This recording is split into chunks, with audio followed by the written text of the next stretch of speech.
The government has always been against the Black American, which still goes on today. Let's dive into this, but we will have to start from the beginning. Now, of course, we all know about slavery and how that set generations of Black Americans behind. With no land, no education, it was a major setback. But let's jump ahead a little. Land has just been taken away from Black Americans, and nothing has been done about, to name a few, Seneca Village, Black Wall Street, and Lake Lanier. But Indians, or as the whites refer to them as Native Americans, have received reparations and return land. The Zuni tribe has received 25,000 acres of land, $25 million for lost land, and another $25 million for damages to the reservation. The Taos Pueblo has received 48,000 acres in Blue Lake, New Mexico. Indian Claims Commission has paid out $1.3 billion to federally recognized tribes for stolen land. Germany has paid over $90 billion to Holocaust survivors and their heirs since 1952. In 2024, Germany has paid $1.4 billion to Holocaust survivors, including a one-time payment of €250 per person and monthly pensions. So why can't America do something similar with Black people? Let's talk about how Jim Crow set Black people back.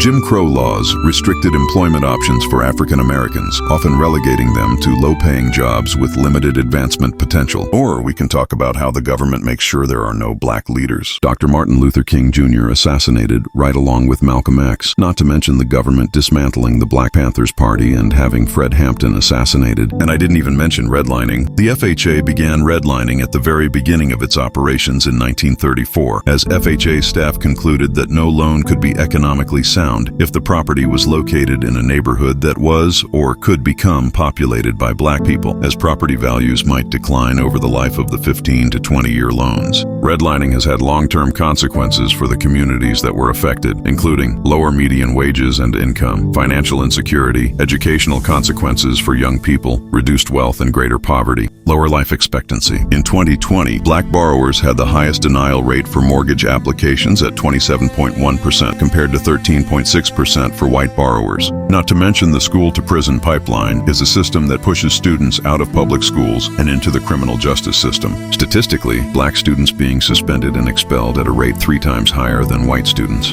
Black people are more likely to receive longer sentences for the same crimes as white people. Between 2017 and 2021, Black men received sentences that were 13.4% longer than white men for the same crimes. Between 2012 and 2016, Black men received sentences that were 19.1% longer than white men for the same federal crimes. According to a study, those who had white-sounding names were 50% more likely to get a call back for hiring job offer than someone who have a Black-sounding name. The government has done a lot of things to hold Black people back, with injections of syphilis or spreading propaganda on the Black man with a term, reefer madness. Reparations are a way to compensate for an abuse or injury, or to repair the consequences of human rights violations or inequality. It's not just about slavery. So what is the reason America doesn't want to pay up to Black Americans? Is it because they want to continue to hold Black people back? With that being said, we definitely deserve reparations. Make sure you like and subscribe. You'll be doing the channel a huge favor by doing that. We'll be able to push out more videos, and of course you won't miss any. Also, get in the comments and let me know your thoughts on this.